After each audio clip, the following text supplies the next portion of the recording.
welcome to episode 14 of RE in Real Time. Here are your hosts, Forrest and Lonnie. Thank you, John. Good morning, Forrest. How are you? Hey, Lonnie. Everybody doesn't know this, but she just kicked out some wires. Now they do. You want to introduce our guest this morning? Yes, Elise is here with us. Now everybody knows Elise by Elise, but it takes a true Portuguesian to say Elise Pires is how you actually say her name. Wow. Now be careful. Pretty good. Yeah, thank you very much. He did a good job. Yeah. You did. How many times did you practice? This morning, I'd say 6, 7, 8, and I couldn't do it again. But hey, so this is awesome. So I'm so happy you're here. Now the story is, my family moved in '68, moved to Manassas, and there was it was like a pharmacy called Coke's Pharmacy. Mm-hmm. So everybody would go up to Coke's Pharmacy. And when you first walked in, it was an ice cream bar and a place to sit and have lunch, shorter order lunch and that sort of thing. Soda bar. Yeah. It was a soda bar. Yeah. Is that what they called them, soda bars? I think so, yeah. Or pop bars? I don't know. If it was in Ohio, they'd say a pop I think bar. it was soda bar. Yes. It was a soda bar. Yes. I mean, we'll just agree on that. You could probably get a really good cherry smash or something like that. Oh, right? you could get a cherry smash, I ice sure cream, remember the whole deal. And then to the back was a pharmacy. It was Coke's Pharmacy. Yep. And so that was there for years and years. Business folks used to go in there for lunch, and that was kind of like the spot until they were not there any longer. Mm-hmm. Well, Elise, they're first generation, her and her brothers, first generation Americans. So they're from Portugal. As a matter of fact, her parents still lived in Portugal. She escaped Portugal with her brothers, came to America, and they're first generation. Now, what's so remarkable is the Coke's Pharmacy building, she started the restaurant Carmello's. Mm-hmm. Well, now I didn't start Carmello's. Carmello's existed when I bought it. So anyhow, so she took over this restaurant called Carmello's, and it already existed. So why don't you take it from there? So you came in, and how old were you when you came to America? So when I came to the United States, I was 18 years old. Oh, wow. We moved to New York, where my older sisters were already living in the U.S. My parents came and stayed for a little while. And the reason we came was because we had a revolution in Portugal, and my mother was really obsessed with it, that it was going to turn into communism, and so she needed to get us out. So we came, and it was tough, like coming from another country, 18 years old, trying to fit in the American society. It was definitely difficult, but we all acclimated, and we lived in New York for 12 years. Then my older brother decided to move to Virginia, Manassas, Virginia, and started a business with Mr. Pereira, Fatima's dad. Oh, okay. Oh, wow. Yeah. Concrete business. Yes, concrete business. They were working for Battlefield Builders. I'm sure you all remember that. Yeah.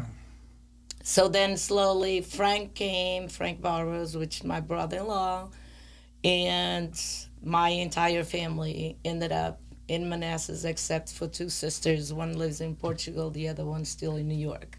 So how many family members, like siblings, are actually here now? In Manassas, there's 6 of us. 6. Wow. Isn't that amazing? Well, Manassas, Leesburg, Fairfax, in the Northern Virginia area. So tell us about the restaurant business in Carmello. So you came to Manassas. So we came to Manassas, and my ex and Frank started to look for a restaurant. They wanted a Portuguese restaurant. Mm-hmm. And we loved Carmello's. Carmello's was very small, very intimate at the time. And Italian, right? And Italian, Initially. completely Italian. Mm-hmm. So we came in, the 2 of them, my ex and my brother-in-law, decided to go to the bar and talk to the owner. And the owner said, yeah, it is for sale. You named the price and I sell. So they ended up like buying a restaurant. The next day we had met with the lawyers. That's amazing. And had owned the restaurant in the Okay. building. Wow. So the restaurant owner was also the owner of the building, Yes, and they were willing to sell not just the restaurant but also the building. they sold everything. Now, which would you say, in hindsight, was the big money? The building, definitely. The building. Yes. That's awesome. So we bought the building, and it was actually really tough because if you remember, it was in the early 90s, there was like a recession going on.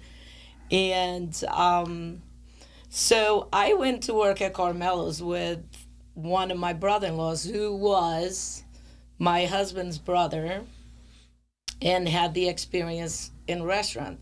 I have never worked in a restaurant. I had zero experience. I hadn't even ever waited tables. So everything I learned was from doing it and hands-on. As you all know, I'm still very hands-on it. So the moral of the story is that things didn't work out with my brother-in-law, and 2 years into it, I took over the restaurant. And it was very interesting. I have never done a liquor order in my life. So I'm sitting there, and back then you had to write all the codes, call ABC and tell them all the codes. So it was just really a lot of work. And so I took over, and then here I am, So still 33 years later. So what year was it when you took over the restaurant? December 1992. So in 1992 December, you take it over, and then it's just not any restaurant. I mean, it's not a burger shop. It is Carmello's. I mean, Yes. it is fine dining in Manassas. Yes. Which is There weren't a lot of that back then. well, Yeah. there was one, Carmello's. Yeah. There was Carmello's, the Sandwich Factory, And which there I was- wouldn't say fine dining, but it was a family-owned small restaurant. And the French Is restaurant. in the French restaurant where Zandra's is today. Yes. And that was it, no competition. So we were very successful. I mean, and it was hard for me because I had to learn food, wines, everything, because I had no restaurant So experience. what's amazing is you worked for a restaurant, you learned the business, and today you still own that restaurant. Yes. Yeah. So you did everything in one place, Yes. right? And you expanded from there. Tell us a Yes. little bit about some of your expansions over the years and some of your new ideas that really took off. So when we first took off, the restaurant had a bad relationship with the city officials, so nobody would come Well, in. you really cleaned that up. Yes, I did. So anyways, we ended up doing new promotions, introducing us and new owners, and became very involved in the community. And there's a couple of people in my life that helped me along the way. Gary English from Independent Bank, who's no longer with us. Lloyd Harris, who's no longer with us. Dr. Gillum, several people. He was one of the, he became mayor. I think when I took over, John Weber was also mayor. So anyway, after a couple years of repairing the relationship, we did very well. And I had a lot of support. You know, Dr. Gillum used to hug me and say, "This is my girl." You know, so I had a lot of mentors That's great. that helped me through with my business.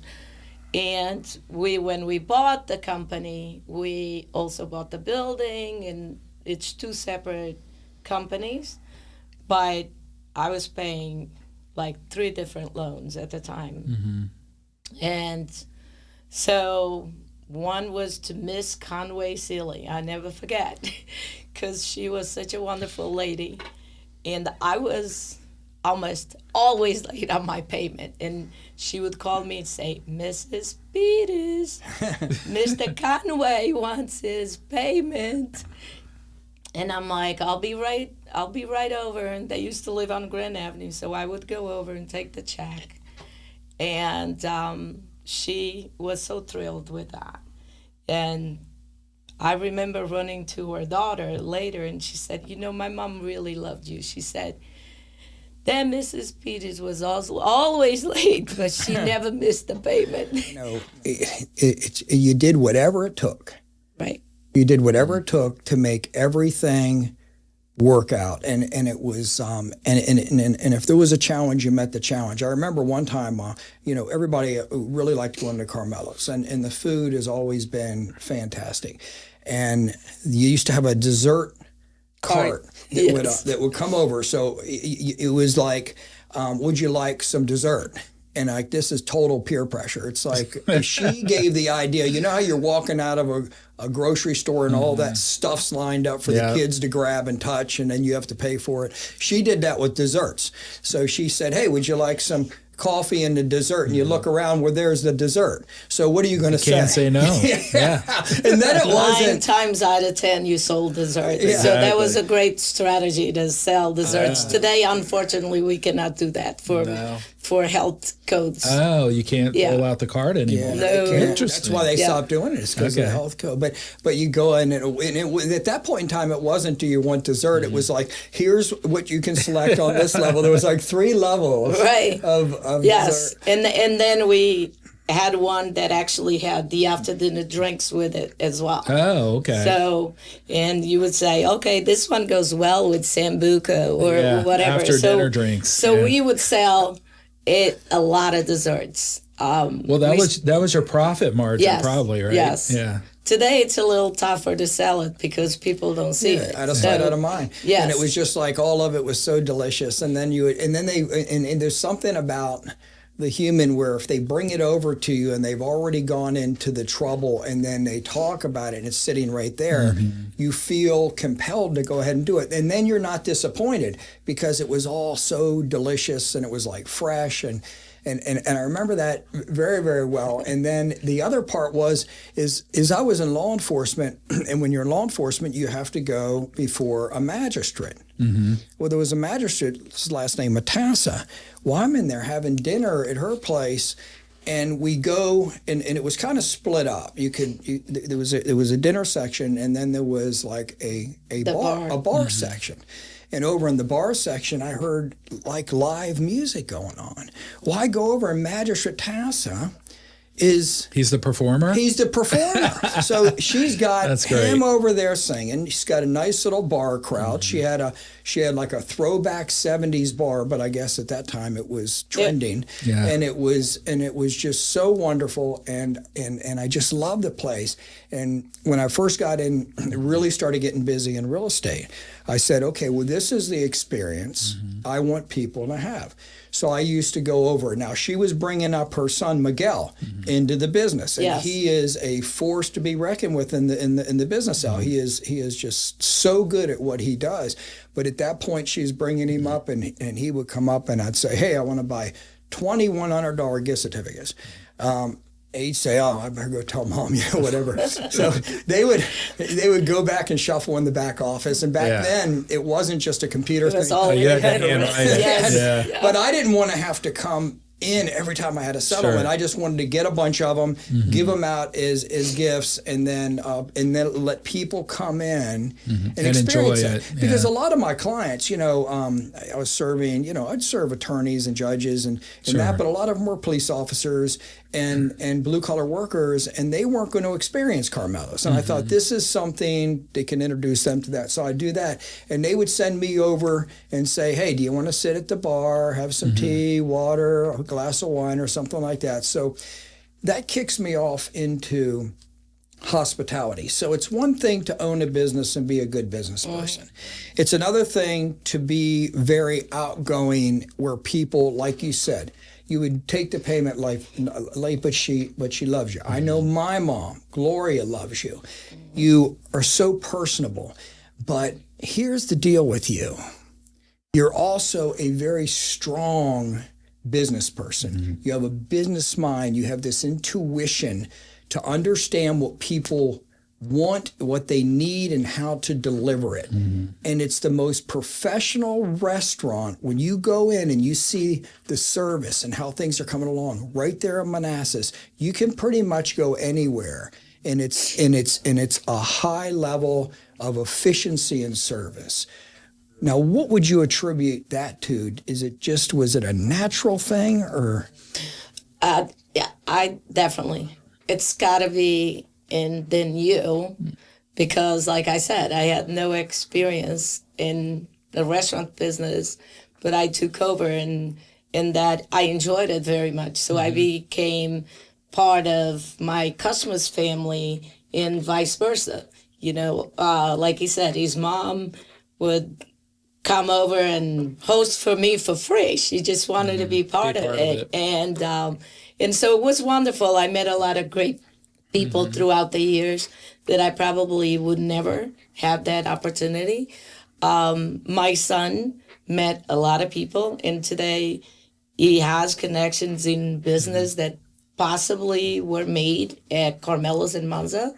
So I think it was just a combination of knowing that warm feeling around people. Well, you wanted to create something special for Yes. everyone who came there. Well, Carmelo's was already known as a special place. So it was very hard shoes to fill when I took over because people were expecting. Sure. And they, even today, when they walk through the front door at Carmelo's, they expect one thing. When they walk through the door at Monza, they expect another.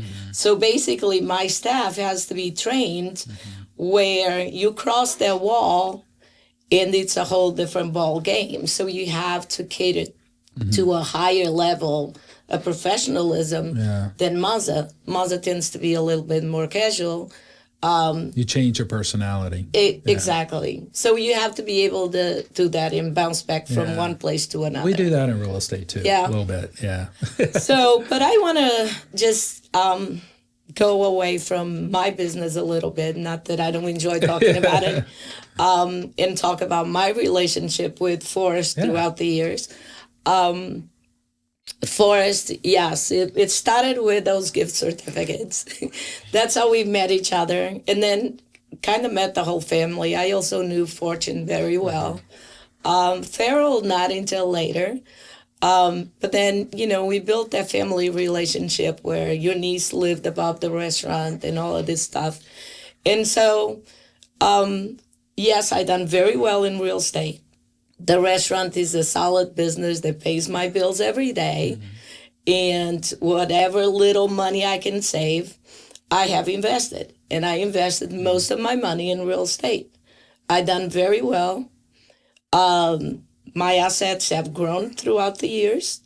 And even though I already had a business mind in real estate, but then my friendship with Forrest got me to be involved in probably more than I would on my own.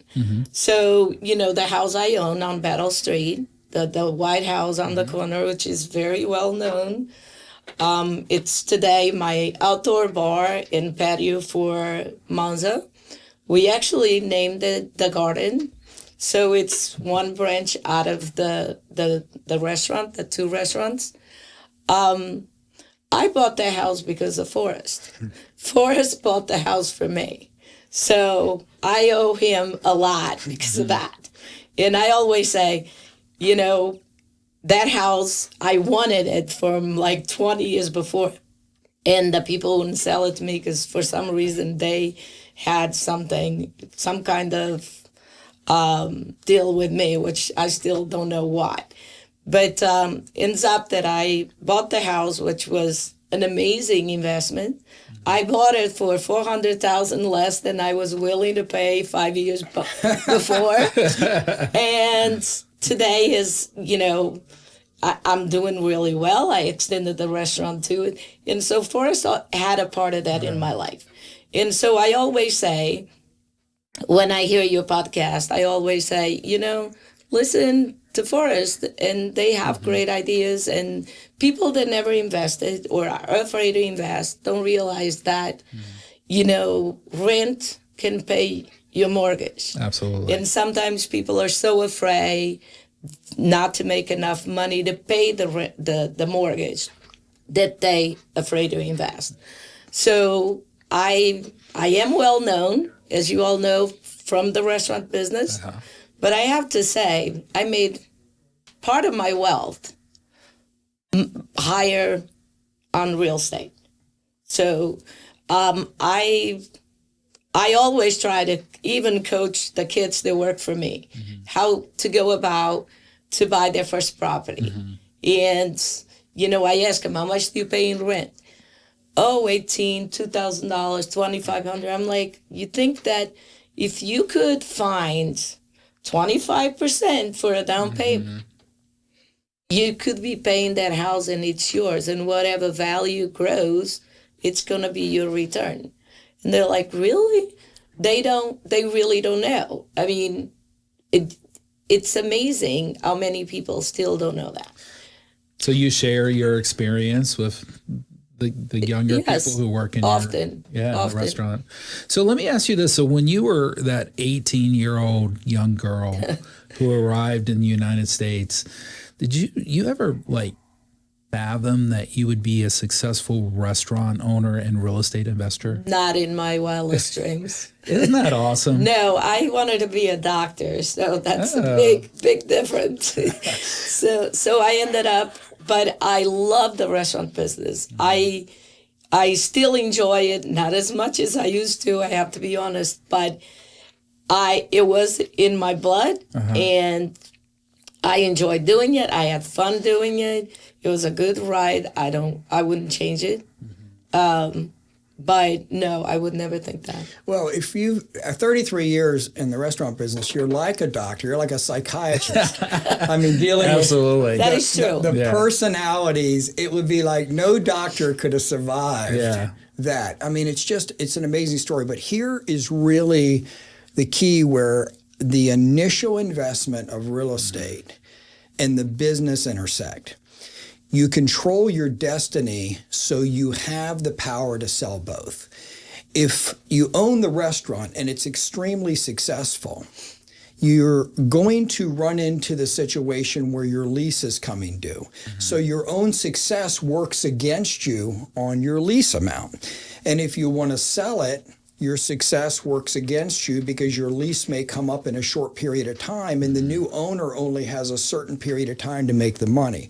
So where the genius came in was owning and controlling a business where and owning the real estate, where for 33 years, you don't worry a minute about your lease and how long it is. So now you control it. So if I wanted to own the building and sell the business, I could create a lease experience for the next owner where they could pay me the maximum and still get their money. So the genius of it is, Elise has made a lot of wealth. Her net worth is substantial because of her real estate holdings, and she controls it with the business.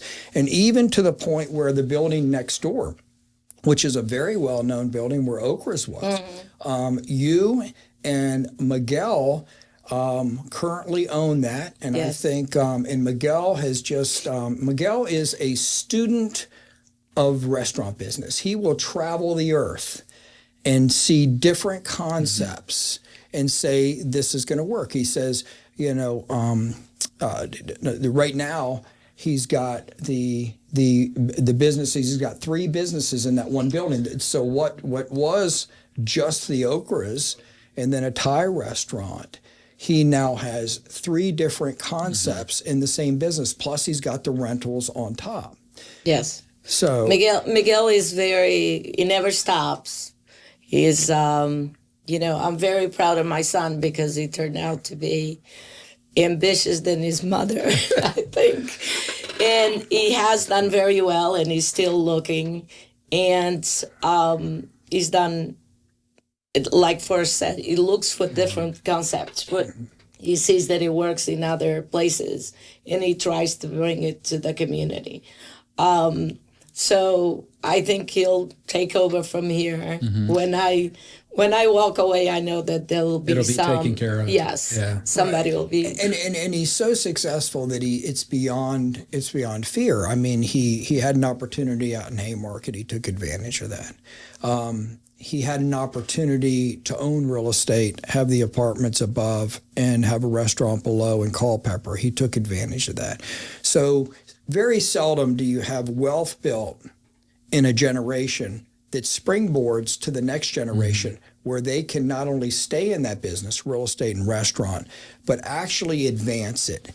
And with this situation, you have an 18-year-old that came to the United States, became very successful. I know you all so lucky. Because I feel like America has benefited. Yes, Absolutely. And to the extent where it's really what's inside of Elise is what makes her who she is. It's just naturally being able to have the intuition, is the way I see it, of understanding and being adaptable. And so when you go into Carmello's, you go into Monza, it's still it's fresh. There's energy. But it also feels like family. So well, it's not, if you go in and Elise isn't there, it's the number one it's not question the same, asked, right? Is Elise there? Now, you're still going to have a wonderful experience. Yeah. right. And I want that. I don't want to be like have to be there for people that have the same experience. So I try to train my managers that way. Hopefully, they do a good job. Let me tell you how crafty she is. She's the only person in the restaurant business that will come sit with you, have a glass of wine, and it'll be on your tab. So, I love it.